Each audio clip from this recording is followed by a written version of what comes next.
very warm welcome this morning and thank you for giving up your time. I'm going to hand you over to Sophie, who is a student of ours from Castlebatch Primary School. Sophie, if you'd like to do the introductions. Hello, Anthony. Thank you for giving up your time to talk to us. Anthony, please could you tell a bit about yourself and your job at AFC Bournemouth? Okay, so thank you very much for having me, first of all. It's great to meet you all and speak to you all and hopefully give you some advice on journalism and a career in the industry. I've been at AFC Bournemouth for 3.5 years. I'm head of media and communications there. I began my working life as a journalist on newspapers in your area, actually. So I started at the Clevedon Mercury, which I don't believe is still in publication, as a news reporter. And then I became sports editor of the Clevedon Mercury, the Western and World News, the Burnham and Highbridge Times, and the Bridgewater Times, which is a group of 4 newspapers, when I was 23. And then moved on to the Swindon Advertiser as a sports reporter there, which is a daily paper. I spent three years at the Swindon Advertiser, and then decided to move to within a football club, so still within journalism, but a slightly change of role. So I moved up to Newcastle United, where I was their club journalist, and I spent 6.5 years there, being promoted to becoming managing editor of the club, which meant that I oversaw all our in-house content that we created. And then, as I say, 3.5 years, I came down to AFC Bournemouth. So my role here as head of media and communications, I run the media and communications department, which is made up of 11 members of staff. Everything the public sees that comes out of the club, content-wise, is created within that department.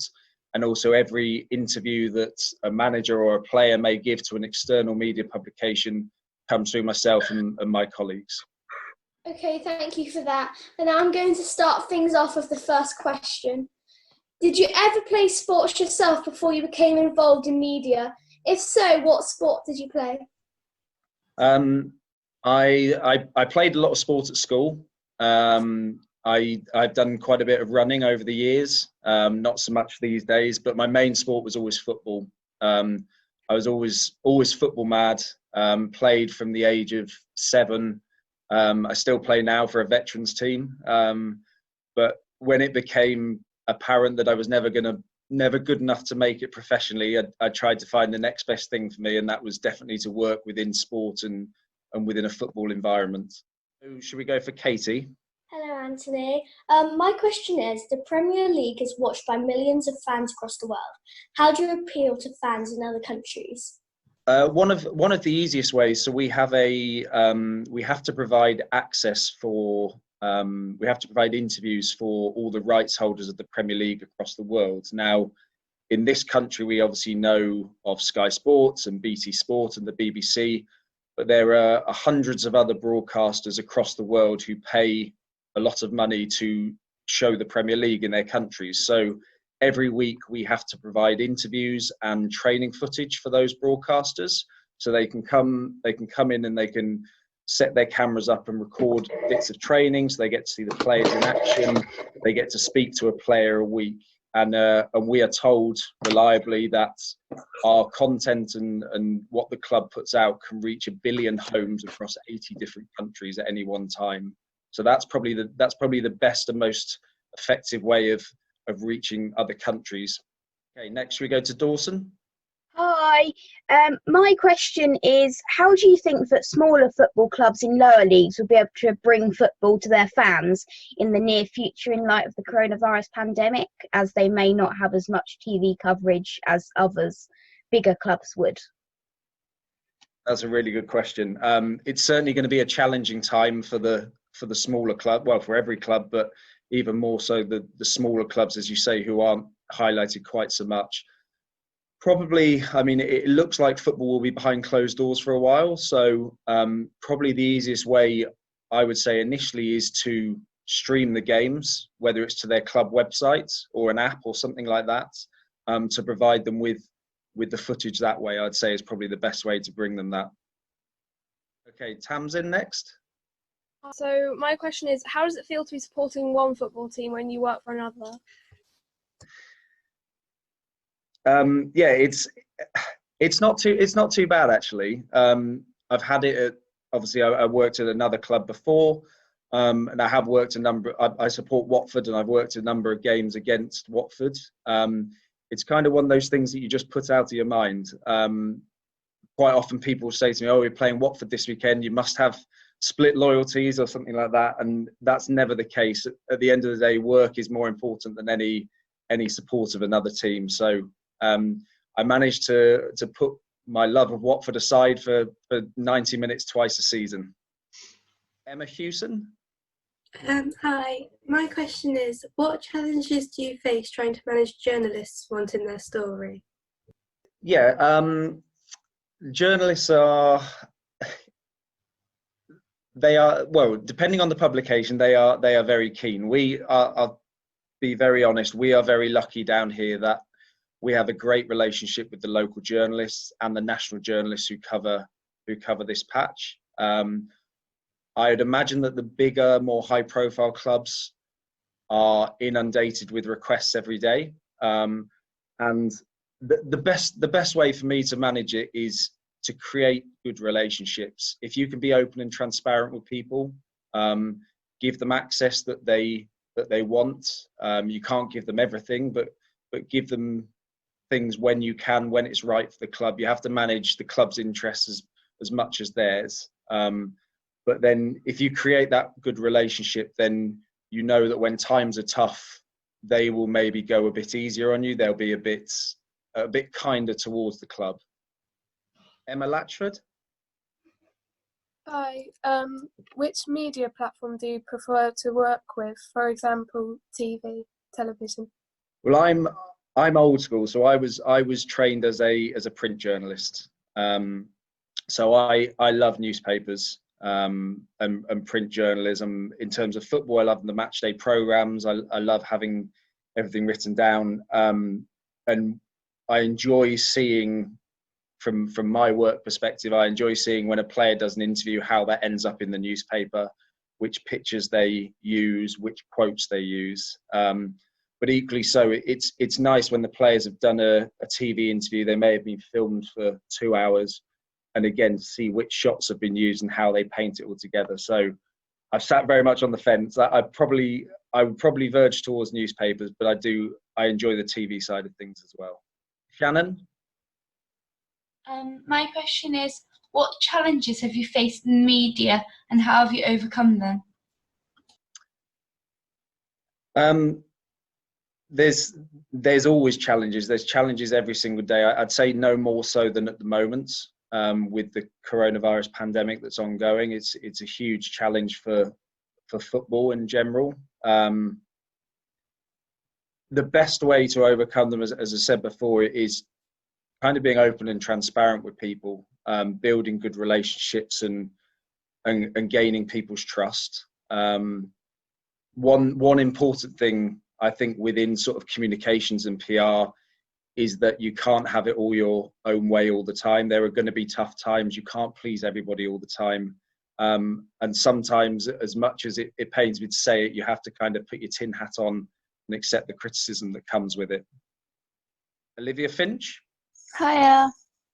I was wondering, if you could go back and give yourself a piece of advice, what would it be? I would say never stop learning, never close yourself off to anything.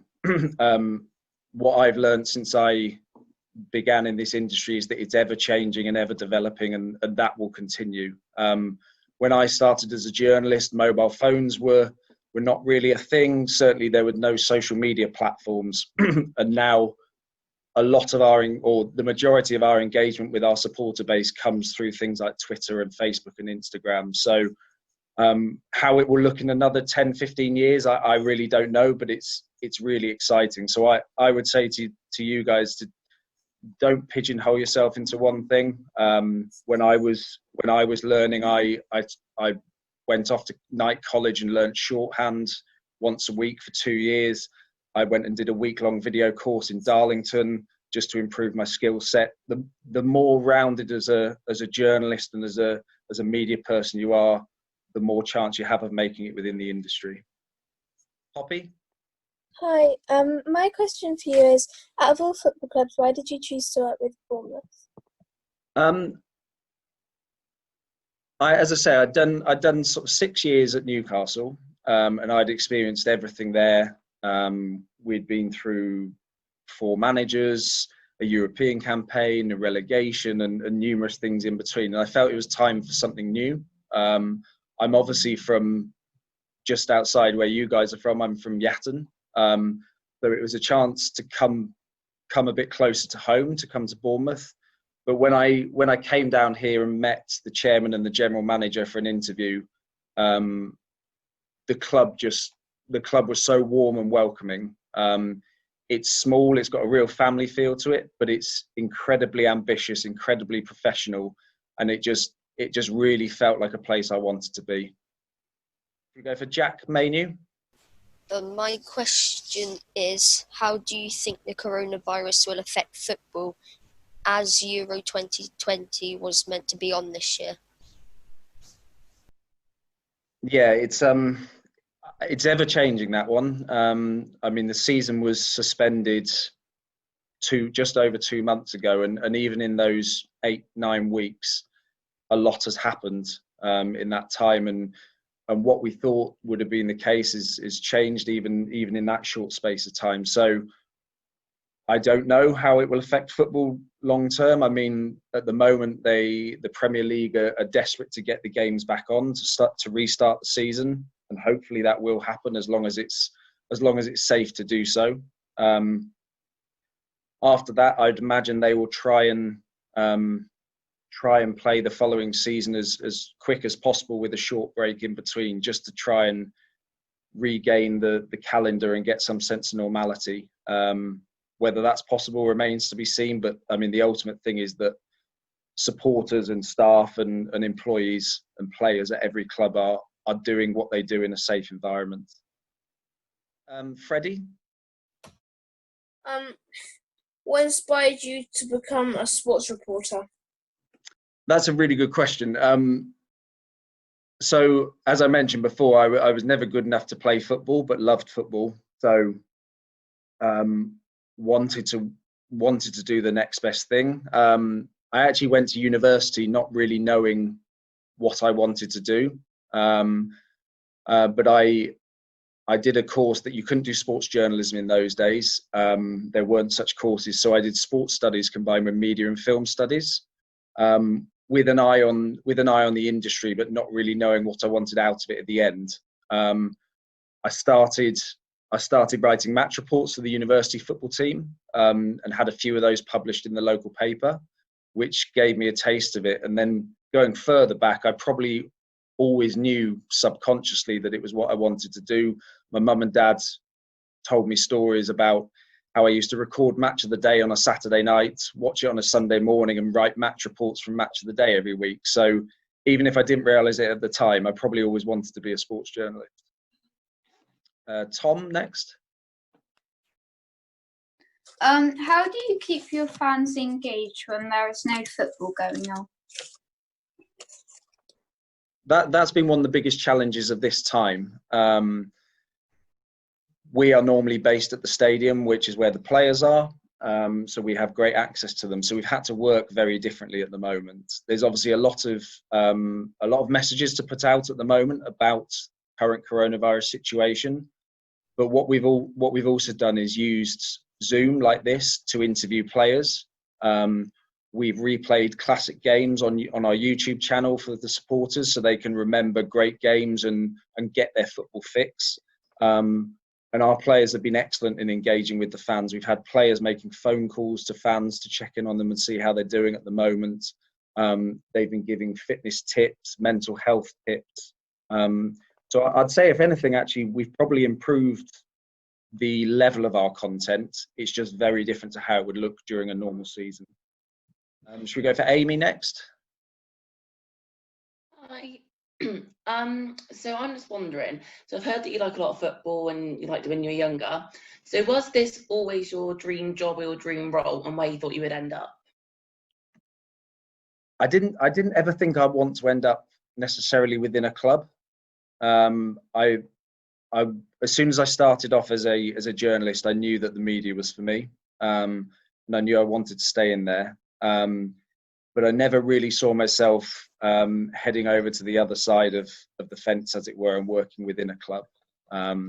Now I'm here. I can't imagine anything else. So it was definitely a great move to go from newspapers into football clubs.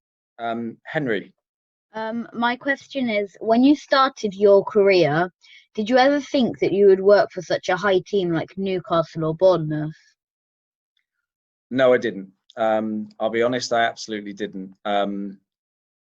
It's hard to know when you're just starting out where your career will go, or where it will take you. The one thing I always said to myself was that I wouldn't close off any doors. I wouldn't keep myself to one area of the country or anything like that. My parents moved around quite a lot when they were younger and when me and my sisters were children. And that was with my dad's job in mind. So I was very much the same mindset that I would do what was best for sort of myself and my family. Archie, next.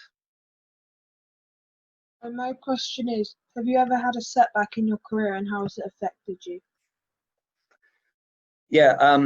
So when I was at, I worked for the Bath Chronicle, which was a daily newspaper between 2006 and 2007. And I was actually made redundant from there. So at the time, it was a daily newspaper, and it got downsized to a weekly paper, which literally meant that 50% of the staff within the paper were made redundant. I was part of that process, and it was devastating. It was really, really upsetting.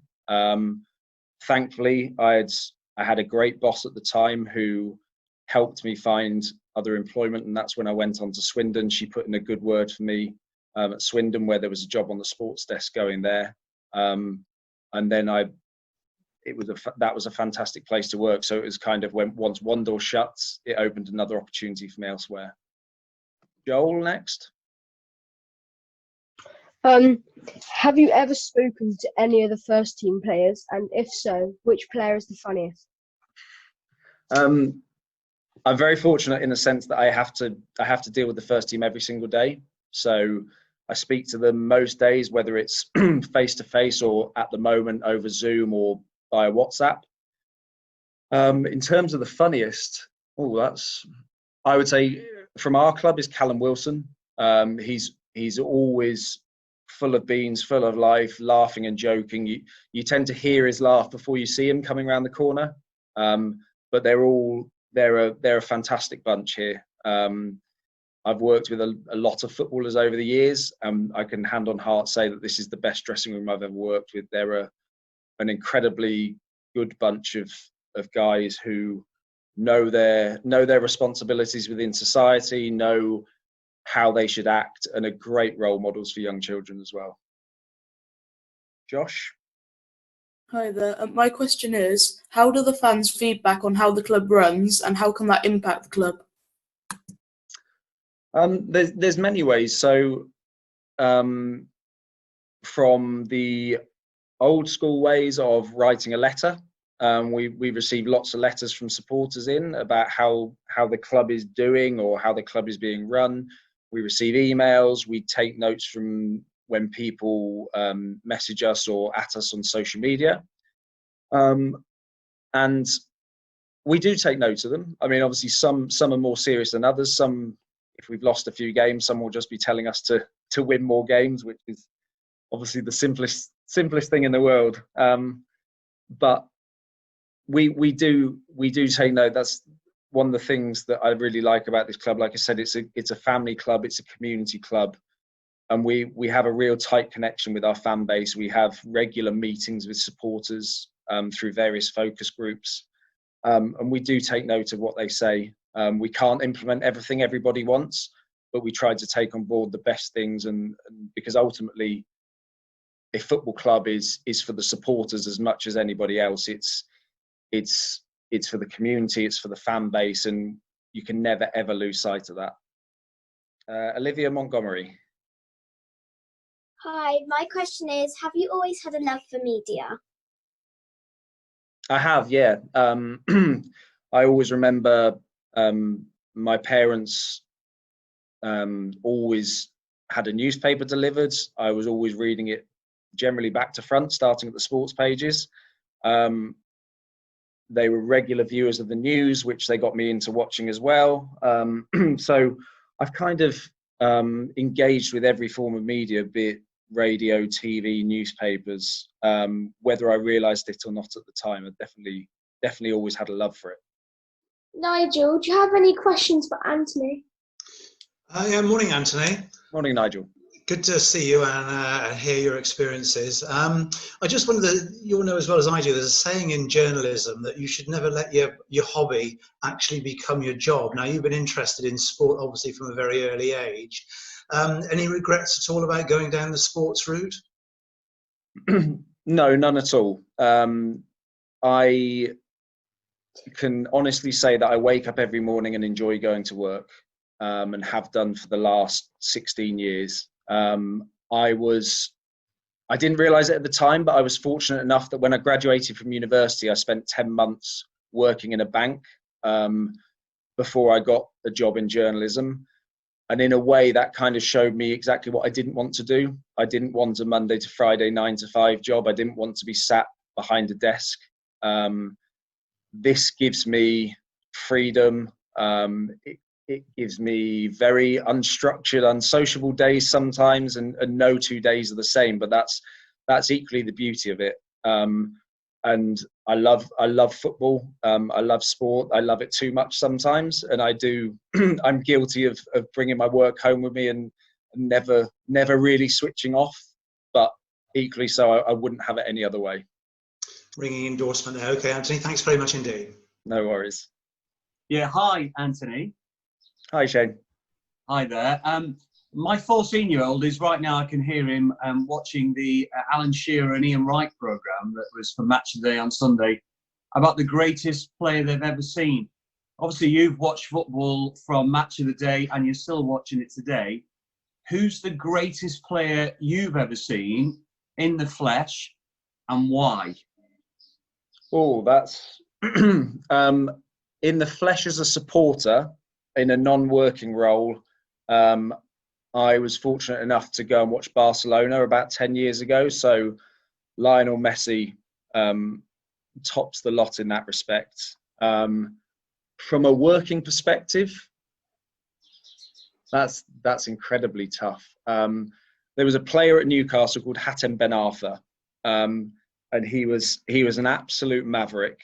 He could be brilliant one day or terrible the next, but when he was on his game, he was one of the most talented, naturally gifted players I have ever seen. He could have been anything he wanted to be. Unfortunately, more often than not, his head wasn't quite where it should have been in terms of his attitude and application.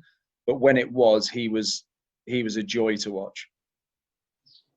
Oh, that's great. Thank you for that. As a quick supplementary, obviously in these uncertain days that we're in, can you ever imagine a day when Messi, as he's getting towards the end of his career, could make an appearance in the Premier League and possibly even perhaps on Britain's best beaches and Bournemouth for your team?